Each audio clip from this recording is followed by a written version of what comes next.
Let's move on to probably what most people are tuning in here for. Mute. Now you see now, you done fucked up, you know that, don't you? Hey, yeah. Our guy, or maybe not our guy, Draymond.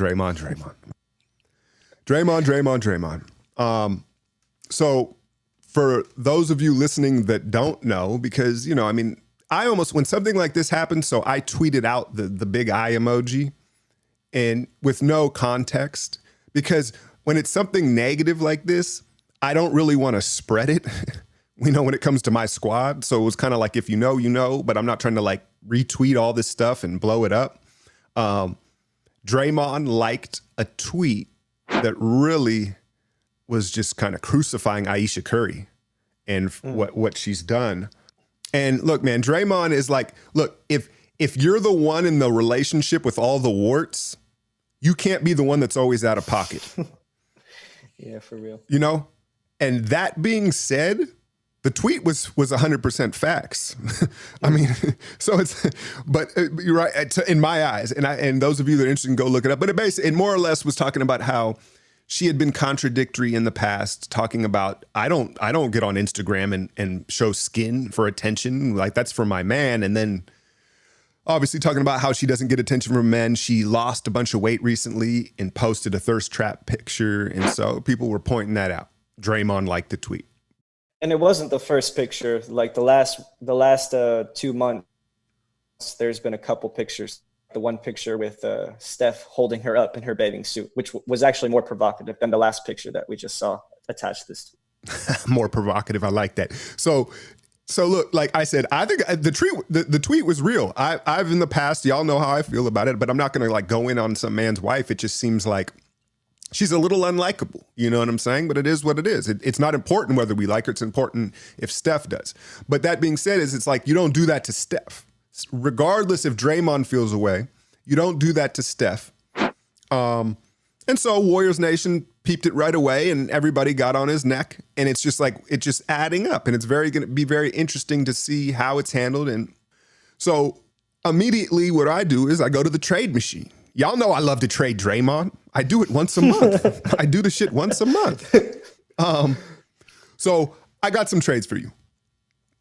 The first one that came to mind, the first team is Atlanta, because you've got Travis Schlenk, the former Warrior assistant, and then he's essentially trying to build, Warriors South, if you will, with Trae Young and athleticism and youth and versatility. Yeah. And so there's a few trades. You could trade Capella straight up, which would be, they just went and got Capella, and there is an unknown with him and his health. Or you could do some sort of sign and trade for John Collins, essentially. And you say, well, why would Atlanta do this first? And again, it's Schlenk is in charge. And then it's kind of, they need an OG to kind of bridge the winning culture. They need an OG for Trae and a bodyguard for him. Mm-hmm. And then also you would sell it as like, what could Draymond teach Trae about Steph and like what they've done? So to me, that's kind of appealing, like to pair him with Trae and give them a tough OG with all that youth. Their whole team is like 20, 21. So it kind of makes sense from their perspective. Not so much, I think, for the Warriors. I mean, Capella is a prototype Warrior center, right? He's kind of like a more athletic Looney, essentially. But that being said, in the draft, there's a Kongu who might be very similar to that or even better.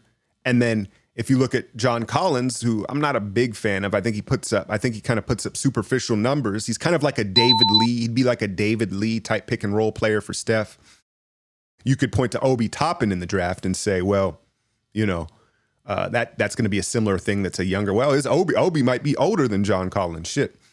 I feel like that definitely, from the Hawks' perspective and even the Warriors' perspective, I don't think either team particularly loses in that exchange. I can't pretend to have watched enough on Collins to have enough. Like, I haven't watched a lot of Atlanta basketball the last year, so it's hard to say with that one. Like, that on paper looks better for me than Capella because there's more upside. Mm-hmm. Okay. Number 2, Charlotte, Michael Jordan. He might do anything. Now, Warrior fans, you might throw up a little bit in your mouth on this one, but, I don't know. It's very hard to gauge what Draymond's perceived value is really around the league, but it would be something like Cody Zeller in their pick. Now, Cody Zeller's kind of underrated, man. Like he's a versatile, he's a pretty athletic center. Like he's nowhere near the value of Draymond. I understand that, but where would their pick lie? Somewhere maybe at the end of the lottery, So you're getting a somewhat of a higher pick, and then Zeller, you're freeing yourself of some cap, and he would be like a backup guy that would fit into the system. How much is Zeller making? Like 12 a year. Okay, and they have the space?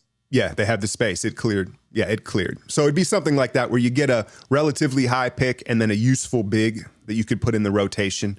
And then for Charlotte's perspective, obviously, it's kind of the same as Atlanta, right? I mean, who do you got? Scary Terry, Mikal Bridges, PJ Washington. Yeah. Draymond's that type of player that you have really no idea if he's going to raise the floor at all or if he changes a fringe playoff team into a real playoff team. Like, you won't know it till you see it, right? Like, you could put him in Charlotte and it could do nothing, or it could be exactly what they need. Same with Atlanta. So I think it's interesting in both perspectives for those Eastern Conference teams. Is he on a multi-year contract? 2 for 12 on each year. Okay. So it would save the Warriors money. They wouldn't be committed longer, and then again they're getting the pick.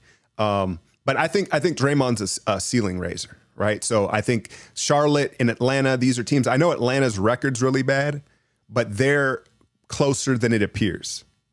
And so Draymond's a ceiling raiser. I'm going to stay in the East because I don't think. Yeah, you're right. I don't think they'd want to particularly trade him into the West, and he could be hounding us, whenever we play him or whatever. Orlando could do it straight up for Aaron Gordon, and now you could make the argument, okay, we need to give them more. I don't know who has more value right now, Aaron Gordon or Draymond Green in the league. There could possibly be a swap pick. Aaron Gordon, I think, needs a change of scenery. It's been rumored that they were flirting with trading him to Phoenix. And so it'd be something like, because you look at Draymond, I'm looking at their roster and I'm like, you know what, though? They can't play Fultz and Draymond on the floor at the same time. But you getting rid of Gordon opens it up for Jonathan Isaac, who I think is their future, who they want to be their future along with Fultz. And so I think you'd have to swap picks maybe here. And so let's say the Warriors land the 3rd pick in Orlando. Well, they're going to possibly be in the playoff, right? But either way, it would have to be a pick swap probably. And if they really liked LaMelo or someone that we had in our draft range, and then you swap picks.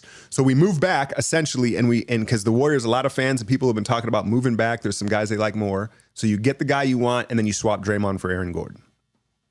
But what is Aaron Gordon supposed to make? Because he's an unrestricted free agent after this year, right? So it'd be a sign and trade. Is that correct? Or is he on still a 3-year deal? I think he's committed for another year or two. I don't think it's too long, but I don't think he's up. He's not up. I think that his value, I think there'd have to be a first-round draft pick attached to it. I don't think it has to be the pick swap, and it definitely shouldn't be this pick or the Minnesota pick, but I think that it would have to be like the 21 pick, something that's be attached, just because I think when it comes to Draymond, a lot of the perception is going to be about the contract. Just like many people are like, the way the asset is perceived is basically how much money is attached to it. And I think that many teams are going to look at his contract and say, he's not worth what he's going to be getting paid. So if I'm going to trade him, it should be for more like a young asset that I'm not sure what I'm giving up. Whereas I think Gordon's already more established. It's possible, though. I don't know if that really does it for Orlando in any way, shape, or form. But Gordon's not really doing shit there anyways. Yeah, Orlando, they're kind of just stuck in that middle area of, I don't know what you're doing. You're in the mediocrity. But the Warriors could end up essentially, let's say they trade Draymond in the 3rd pick for Gordon in the 10th pick. Yeah, gotcha. And they end up with Devin Vassell and Aaron Gordon. Mm-hmm. And we'll talk maybe here about Sadiq Bey or one of these other guys, but some of these prospects that you can't take in the top 5, but it may be the best fit for the Warriors, so they're moving out. Yeah, it's an interesting one. I think Gordon would really be unlocked as well in the Warriors system I think it's tough to play over there. They got so many centers they're trying to develop. I just don't know how Draymond fits, like you said, next to Fultz. So, because he can't shoot for shit either. He doesn't. That's why I think the picks are really necessary. And it would have to be somewhere where Orlando was like, oh, we're getting somebody we want. It'd be like a draft day trade. All right, I've got a couple more. Yeah. Moving to the Western Conference, the Dallas Mavericks strike me as a team that could use Draymond. Even though he doesn't necessarily fit with Luka, I think that what Dallas is going to find out as they have some playoff battles is Luka has too much responsibility. They're going to have to lessen the load for Luka in the playoff, and he just does so much for them. It works in the regular season, and they're this offensive juggernaut. But if Dallas could get him here for, this isn't much, you got Josh Powell, who's essentially a contract because he has the Achilles. He tore his Achilles right when he signed a contract. So that's rough. We're swallowing that. And then you get Maxi Kleba, who's a nice stretch four, would fit with the Warriors. And then picks, plural. Dallas would have to send over picks. That's just a thought. I'm not like super high on all of these. This was just me going through the league and seeing what teams might possibly want him. Moving quickly, Memphis would be something along the lines of Justice Winslow and Grayson Allen. Or you could do like a Gordy Zhang and a pick. Zhang believe it or not, makes almost as much as Draymond. Draymond feels like a Memphis player, doesn't he? He fits the grind city culture. Yeah, he definitely does. And so I think that would be, a team that might be interested. And then two more, New Orleans. I know Zion, you say, well, you're not going to play those two. Zion, I think we all kind of thought he was going to be this point forward, but it looks more like he's going to be a finisher and a scorer, because he is a good passer, but he doesn't handle the ball that much, right? I don't know how much that's going to develop. But again, New Orleans, you got Gentry there, and then it would be something like JJ Redick and Jackson Hayes. So the Warriors would get a young center they could develop. Redick's a shooter off the bench. We know what he does. And then New Orleans, we know they can score, right? What if they ran out a lineup of Drew Holiday, Lonzo Ball, Brandon Ingram, Draymond, and Zion? I mean, that's kind of freaky. Yeah. And then Draymond can play the small ball five, essentially. They can share that role, but you have the rover to help Draymond's deficiencies inside the paint. Yeah, it kind of makes sense for New Orleans. Again, the Warriors aren't getting a whole lot, and maybe a pick, but Hayes, depends how much they like him as a future. Again, a lot of these trades, we're just having fun here. A lot of this is just like if they needed to trade Draymond. If Steph was like, yo, this is just flat disrespectful. Because I don't think Steph's going to do that, because that's just not his character. But would we blame Steph if he was like, yo, this is just disrespectful? Dude's mucking up the floor, mucking up my spacing, and now he's out here. Anyway, last one, you could do something like Kelly Oubre straight up for him, but then you're trading him in division. And I don't think they'd want to do that. Do you think that Phoenix goes for that? I mean, it works for them. I think if Phoenix picked up Draymond, I think the next move they immediately do is move off Rubio, because Rubio still has some perceived value. But I don't think having Rubio and Draymond on the floor makes any sense. And putting Devin at the pure one and then having Dre be the second facilitator would be way more effective than having Rubio on the floor anyways. So it'd be an interesting move for them, because they would have the two moves. They would have that move and then the Rubio move to collect another player or assets, whatever what they would do with it. But you think that Phoenix would do that straight up? Well, apparently they were trying to trade Oubre anyway. So I don't know what that means, and I am a little wary of his personality. But yeah, it obviously the pairing is Draymond and Booker, right? And because they're going to have another. And they have Aiden. Yeah, Ayton, right? Phoenix. I think Phoenix does it. I don't know if the Warriors want to put him in division and if Oubre is enough. There was one other one is you could trade him straight up for Julius Randle, and. New York, I think he's catching a lot of flack there. He's super inefficient, and he's kind of hurting the progress of Barrett and some of maybe their other young guys. And the argument would be for Golden State is right now, like I think Julius in New York thinks he's the guy. There's no pecking order. But if he comes to Golden State, he's kind of got to fall in place. We've seen this before, where he would become more efficient in our system. How do you feel Julius on the defensive end? Um, He's not a plus defender, but like, is he? I think he's physically capable. I think he has brain farts, and I think his effort wavers. But I'll put it to you like this: if the progress we saw Marquise Chris make, I think if you put him in our system, I think he could make similar progress. Yeah, and off the bench, if you use him like Montrezl Harrell, it's a huge weapon because Randall can score at will if he's against the second unit. Well, yeah, or you put him in if pick and roll with Steph and just have him coming downhill. I mean, I won't say he's better than Montrez, but Montrez is in a much better situation. I think he has a higher ceiling than Trez. The one that you didn't bring up that I thought you would, because me and you had talked about it before, was with the Pacers and Turner. What do you think about that trade? I mean, I would love that one. But I just don't know if Indiana. I don't know what we would do to sweeten the pot. I just can't get a read out of Indiana and what they want to do. I think the problem is I think they think they're better than they are, and so I'm not sure. But yeah, I'd like that trade too.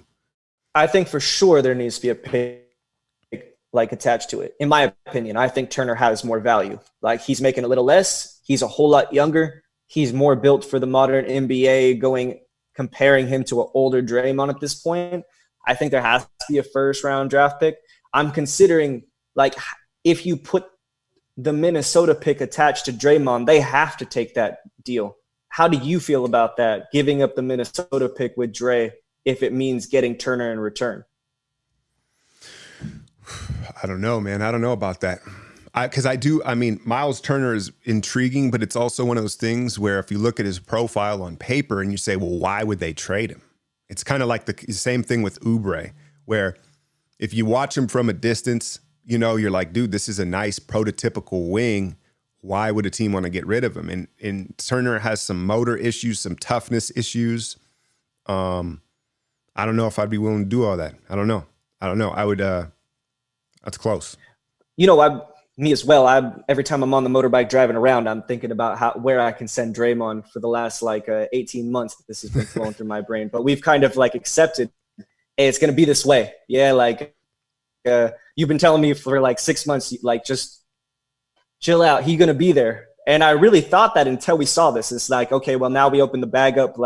It's possible that if his social and cultural aspect is being eliminated from his equation of his impact on our team winning a title, I don't really know what's keeping him in a Warriors uniform. But I feel like because of the size of his salary and how he kind of sits in the middle between being a valuable asset and not a valuable asset, I feel like if you're going to trade him, it should have the Minnesota pick or at least a pick attached to it, push him up to that level where it can be traded for an asset.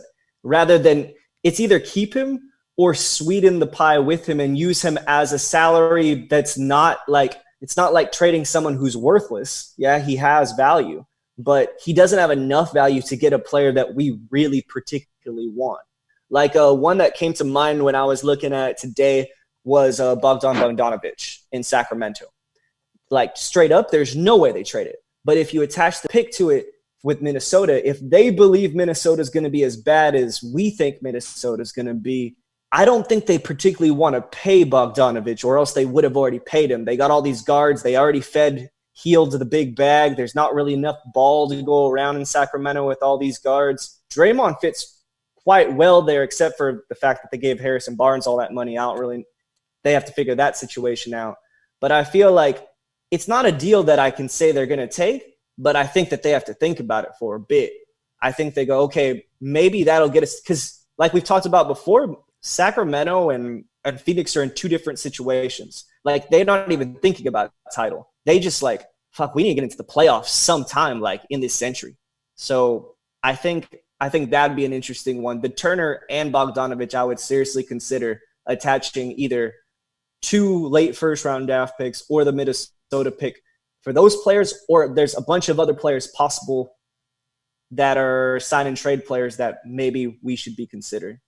Yeah, I mean, the problem is that he's of more value in our system than he is to any other system almost.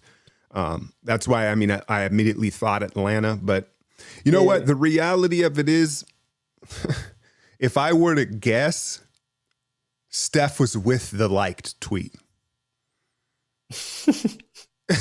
You know? And it was just like, it doesn't have to be said, but Steph's like, I know. You know? And so we're making a whole lot to do about nothing.